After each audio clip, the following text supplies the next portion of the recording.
नमस्कार, प्रबोधन दिशा न्यूज मध्ये आपले स्वागत। नव्या युगाची नवी दिशा देणारी प्रबोधन दिशा न्यूज। ताई नको, बाई नको, साहेब नको, आम्हाला हवा आमच्या हक्काचा माणूस, अशा घोषणा देत विष्णुदास भावे नाट्यगृहात डॉक्टर मंगेश आमले समर्थकांनी भव्य मेळाव्यात घोषणाबाजी केली। काँग्रेस शरद पवार गटाचे निष्ठावंत कार्यकर्ते डॉक्टर मंगेश आमले यांच्यावर या निवडणुकीच्या वेळी अन्याय झाला, पक्ष संकटात होता, त्यावेळी बेलापूर विधानसभा क्षेत्रात खांद्यावर पक्षाची धुरा घेऊन जनतेला थोपवण्याचे काम डॉक्टर मंगेश आमले यांनी केले होते। परंतु ऐन निवडणुकीच्या काळात त्यांना उमेदवारी न देता आयात झालेल्या व्यक्तीला उमेदवारी दिल्यामुळे डॉक्टर मंगेश आमले यांच्या समर्थकांनी नाराजी व्यक्त केली असून त्यांना पाठिंबा देण्यासाठी भव्य मेळावा आयोजित केलेला। डॉक्टर मंगेश आमले यांनी अपक्ष उमेदवारी अर्ज दाखल करावा अशी मागणी या मेळाव्यात करण्यात आली। हा भगवा त्यागाचा, हा भगवा पराक्रमाचा, हा भगवा विश्वासाचा, हा भगवा निर्धाराचा, हा भगवा परिवर्तनाचा, हा भगवा तुमचा, हा भगवा आमचा। आता चला एकत्र मिळून नवी मुंबईमध्ये परिवर्तन घडवूयात। जाता जाता फक्त एक गोष्ट करूया, दादा जरा लाईट डिम करता येतील का? जरा लाईट डिम करा। आपल्या सर्वांकडे मोबाईल आहे।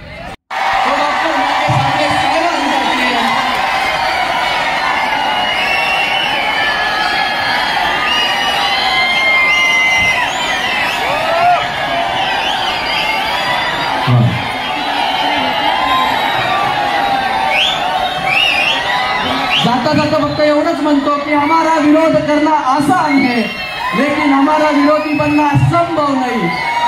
हमारा विरोध करना आसान है, लेकिन हमारा विरोधी बनना संभव नहीं।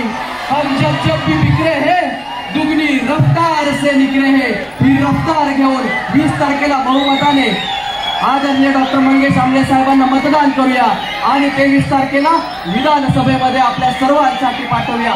हीच आशा आपल्या सर्व झाल्या पाहिजे। या ठिकाणी पुणे जिल्ह्यातलं जुन्नर तालुक्यातलं डिंगोरे या गावामध्ये एका गरीब शेतकरी कुटुंबात म्हणजे आज जे व्यक्तिमत्व तुम्ही एवढं शिकलेलं सवरलेलं पाहत आहात, त्याचा जो बालपणीचा काळ होता विकसित करण्यात त्याची प्रभावी कार्यकिर्द कायम राहिलेली आहे। त्यांनी संपादित केलेली आणि सुरू केलेली वेलॉस सायबर सिक्युरिटी शैक्षणिक प्रवास जर सांगायचा झाला तर मला असं वाटतं त्याच्यात 5 मिनिटं जातील, पण मला तो सांगायला आवडेल। ICFAI university, credential in business management, London school of business administration,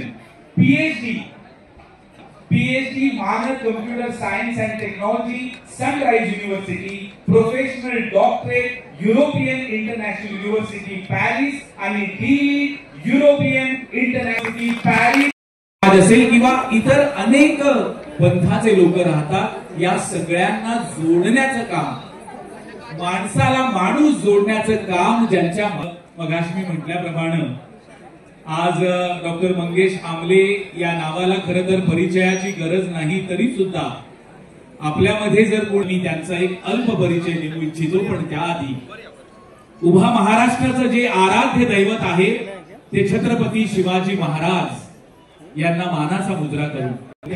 आणि म्हणून IIT बॉम्बे मधून त्यांनी मास्टर्स केले असून देशातील पहिले व जगातील दुसरे लढा लढतोय। आमच्या गावाला तुम्ही प्रकल्पासाठी या ठिकाणी MIDC विरोधात जे माझं आंदोलन आहे त्या आंदोलनामध्ये जे काही मदत लागेल ती मी तुम्हाला करेन।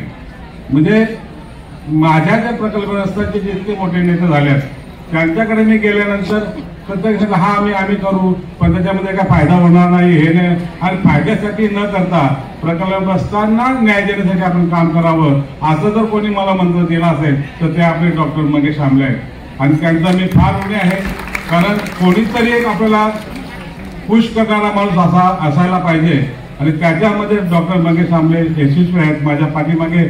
आणि मला त्यांनी सांगितलं की पक्ष तुमचा काँग्रेसचा असला किंवा तुम्ही कुठलंही काम करत असलात तर तुम्ही एक तुमच्या समाजासाठी काम करतात, त्या समाजाच्या कामासाठी मी तुमच्या पाठी सदैव राहीन, इतका मला शब्द दिला।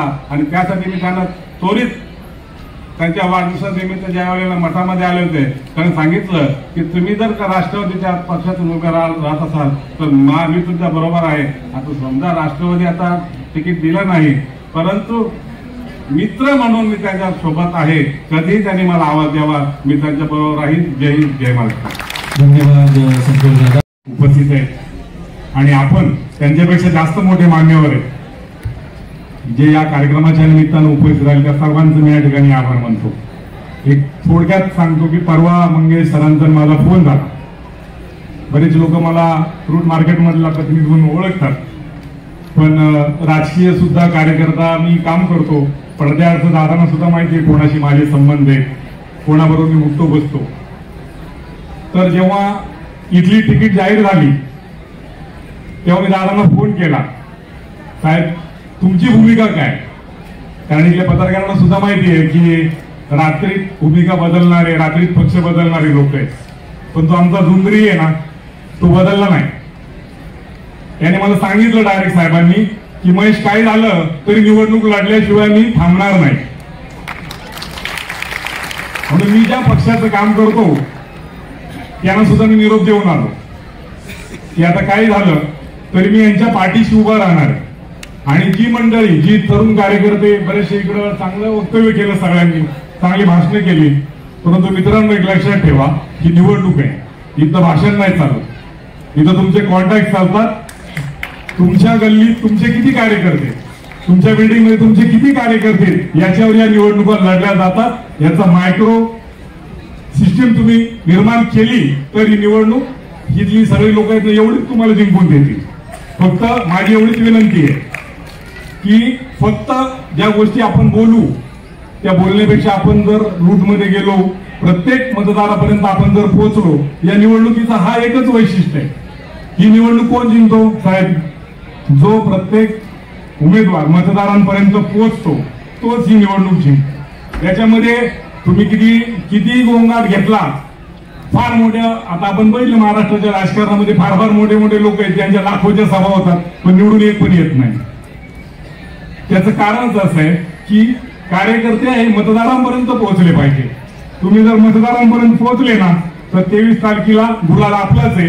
आणि म्हणून मी तुम्हाला वचन देतो, शब्द देतो की तुमच्या पाठीशी मी कायम आहे. आता ही जुन्नरची घोंगडी रात्री किती फिरते त्याच्यावरती या निवडणुकीचा निकाल डिक्लेअर होणार आहे. जुन्नरची सुद्धा सीट डिक्लेअर झालेली आहे, पण बेलापूरला 23 तारखेला हा जुन्नरी इथं इतिहास घडवी असा मला विश्वास आहे. फक्त आपण सर्वांनी शांतपणे, कोणताही गोंगाट न करता शांतपणे आपलं काम केलं तर हा विजय आपला सोपा आहे. धन्यवाद. जय हिंद, जय महाराष्ट्र. दाबू शकत नाही.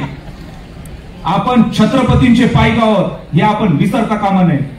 बंधूंनो, मला या ठिकाणी सांगायला आनंद वाटतोय की डॉक्टर मंगेशजी आमले काही दिवसापूर्वी मुंबई देशस्थ मराठा न्याती धर्म संस्थेच्या वार्षिक मीटिंगला आले होते. त्यांना आम्ही निमंत्रित केलेलं होतं. त्यावेळी त्या सभेमध्ये एकमुखाने ठराव करण्यात आला की पूर्ण पश्चिम महाराष्ट्रातले नवी मुंबई रहिवासी मंगेश दादांच्या मागे ठाम उभे राहणार आहेत. त्याकरता सर्वांनी टाळ्यांच्या गजरात त्याचं स्वागत करायचं. त्यानंतरच्या कालखंडामध्ये बंधूंनो आणि भगिनींनो नवरात्र उत्सव आला. त्या नवरात्र उत्सवामध्ये सुद्धा मंगेश दादांनी प्रत्येक मंडळाला भेटी दिल्या. त्याचबरोबर आमच्या उमरज गावच्या महालक्ष्मीची यात्रा असते, त्या यात्रेला सुद्धा आम्ही त्यांना निमंत्रित केलं होतं. आणि त्यावेळेला त्यांना त्या महालक्ष्मीनी विजय कौल त्याच वेळेला दिलेला आहे. मला या ठिकाणी विनम्रपणे नमूद करून सांगावंसं वाटते. असो, मी आपल्याला या ठिकाणी सांगू इच्छितो, संघर्षाशिवाय विजय नाही. याचं कारण जे आपले मार्गदर्शक, आपले गुरु आहेत शरदचंद्रजी पवार साहेब, ज्या वेळेला पक्ष फुटला हे सर्वांना माहिती आहे. ज्या वेळेला या माझ्या आधीच्या वक्त्याने त्याचा उल्लेख केला, ज्या वेळेला पक्ष फुटला त्यावेळेला तुमच्या पक्षाचा आश्वासक चेहरा कोण, तर त्यांनी सांगितलं स्वतः शरद पवार. मी या ठिकाणी डिक्लेअर करतो, आपला नवी मुंबईचा आमदार, त्याचा चेहरा फक्त मंगेश दादा, फक्त मंगेश दादा. साहेब, संघर्षाशिवाय जीवन नाही. आपण संघर्ष करा. आम्ही तुम्हाला नवी मुंबईकर आश्वासित करतो आणि आश्वासन देण्यासाठी आलोय. आम्ही कोणते मोठे नेते नाही होत, आम्ही कोणती मोठी माणसं नाही होत, आम्ही सामान्य व्यावसायिक आहोत, सामान्य रोजगार मिळवणारे इथे नवी मुंबईतले नागरिक आहोत. आमच्या फ्रूट मार्केट मधून अशोक शेठ हिंगे इथे आलेले आहेत. बाळासाहेब हांडे इथं या ठिकाणी आलेले आहेत, महेश दादा मुंडे या ठिकाणी आलेले आहेत, फ्रूट मार्केटची बरीचशी लोक आलेली आहेत. आज काही कारणास्तव काही लोक येऊ शकली नाहीत, येणार होती पण येऊ शकली नाहीत. आज मी तुम्हाला सांगतो, बघा पत्रकार बंधूंनो याची नोंद घ्या की हा सर्वसामान्यांचा मेळावा आहे. ही काय भावगर्दी, अशी बोलवलेली भावगर्दी नाही, उत्स्फूर्त आलेली आहे. आज हा साहेब मंगेश दादा, मी या ठिकाणी तुम्हाला आवर्जून सांगतो, हा संवाद मेळावा नाही, हा विजयी मेळावा आहे. त्यामुळे तुम्ही काळजी करू नका, आपण छत्रपतींचे भावळे आहोत. आपल्याला आई भवानी नाराज करणार नाही. प्रस्तावित किती मोठे असू द्या, लोकशाहीने प्रत्येकाला अधिकार दिलेला आहे. आपण फक्त जसं महेश दादा मुंडे म्हणाले, जागरूक राहणं गरजेचं आहे आणि आपल्याला प्रत्येकापर्यंत पोहोचायचं आहे. माझ्या आधीच्या एका वक्त्याने सांगितलं, त्याचा धागा पकडतो आणि एका मिनिटात थांबतो की आपण जे उपस्थित आहोत प्रत्येकाने 20 ते 30 मतदारसंघ मतदार यांना आपण भेटायचं आहे. आपलं अजून चिन्ह नक्की नाहीये, पण आपलं चिन्ह एकच आहे, मंगेश दादा आमले. त्यामुळे या जे चिन्ह मिळेल, आता ते व्यवस्थेचा भाग आहे, जे चिन्ह मिळेल लवकरात लवकर आपण ते सर्वांपर्यंत पोहोचवायचंय आणि 20 तारखेला, येणाऱ्या 20 तारखेला मंगेश दादा आमले यांना निवडून आणण्याचं मतदान करायचंय आणि 23 तारखेला आपण जल्लोष करायचा आहे. असाच आजच्या सारखा एवढं बोलतो आणि या ठिकाणी थांबतो. शिवाजी महाराजांच्या जन्माला पुनीत झालेला जुन्नर तालुका आणि त्या जुन्नर तालुक्याच्या परिसरामधील आणि कुशीत जन्माला आलेलं व्यक्तिमत्व म्हणजे डॉक्टर मंगेशजी आमले साहेब. एक दिन पहले उन्होंने प्रोग्राम का आयोजन किया और हजारों की संख्या में लोग यहाँ पे उपस्थित होकर ये बता दिए कि मंगेश आमले जी आप आगे बढ़ो, हम आपके साथ हैं. तो आज पहली जीत आपकी हो चुकी है मंगेश भाई. मंगेश भाई के बारे में मैं आपको बताना चाहता हूँ, जब पूरा देश भारतीय जनता पार्टी आने के बाद देश में आप देखिए कि नफरत का बाजार इतना गर्म हो गया, चारों तरफ हिंदू मुस्लिम सब चल रहा है. लेकिन उस जगह पर अगर समाज को जगाने वाला, सभी जाति धर्म प्रांत के लोगों को साथ में लेकर चलने वाला कोई इंसान था तो मंगेश आमले. आप सभी को मालूम है कि ऐक्य परिषद लेकर के उन्होंने इतना बड़ा अपना योगदान दिया लोगों के बीच में कि इंसानियत सबसे बड़ा है, इंसानियत से बड़ा कुछ नहीं है. दोस्तों, मी अतिशय नम्रपणे एक गोष्ट इथे नमूद करू इच्छितो. माझ्या पक्षाने जरी मला उमेदवारी दिलेली नसली तरीही वंचित असो, स्वराज असो, RPI असो किंवा इतर अजून जे पक्ष आहेत, त्यांनी मला अतिशय चांगल्या भावनेने संपर्क करून निवडणुकीची तयारी करून त्यांच्यासोबत जोडण्याचं आवाहन केलेलं आहे. परंतु एकंदरीत विचार करता मी जसं आपल्याला सगळ्यांना सांगितलं की मी अपक्ष लढण्याचा निर्णय घेतलेला आहे.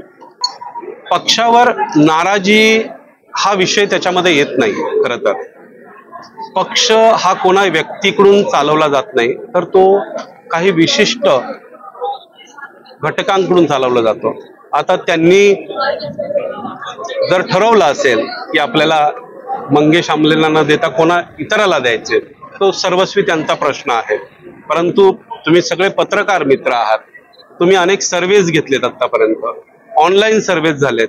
6 सर्वेमध्ये जर मंगेश आमले टॉपवर आहेत आणि आजही तुम्ही बघितलं, एक दिवसाची तयारी करून मी जर आज तिथे टॉपवर आहे, तर पक्षाने याचा विचार करावा. म्हणजे अतिशय मनमोकळे भावातून तुम्हाला सांगतो, आपण जर बघितलं असेल तर आज या व्यासपीठावर आणि माझ्यासोबत विविध पक्षाची मंडळी आहेत. ती प्रेम करणारी आहेत, पदाधिकारी आहेत. माझ्या पक्षामध्ये देखील माझ्यावर प्रचंड प्रेम करणारी मंडळी आहेत आणि तुम्ही माहिती अगदी त्या लोकांशी चर्चा करून देखील घेऊ शकता. माझं जन्म संघर्षातून झालेला आहे. गरीब कुटुंबातून आल्यामुळे प्रत्येक अवस्थेमध्ये, म्हणजे बाल्यावस्थेमध्ये, कुमारावस्थेमध्ये, म्हणजे ग्रामीण भागातून ते मुंबईपर्यंतचा प्रवास हा संघर्षातून झालेला आहे. त्याच्यामुळे मी कोणत्याही आव्हानाला भीक घालत नाही. मी आव्हान पेलण्याची तयारी ठेवतोय, कारण माझ्याबरोबर ह्या नवी मुंबईमध्ये हजारोंच्या संख्येने लोक आहेत, हे आपण सर्वांनी बघितलं. सर्वात माझी आणि आदरणीय साहेबांची काही चर्चा झालेली नाही. मी माझ्या कार्यकर्त्या आणि सहकाऱ्यांना विचारून हा निर्णय घेतलाय.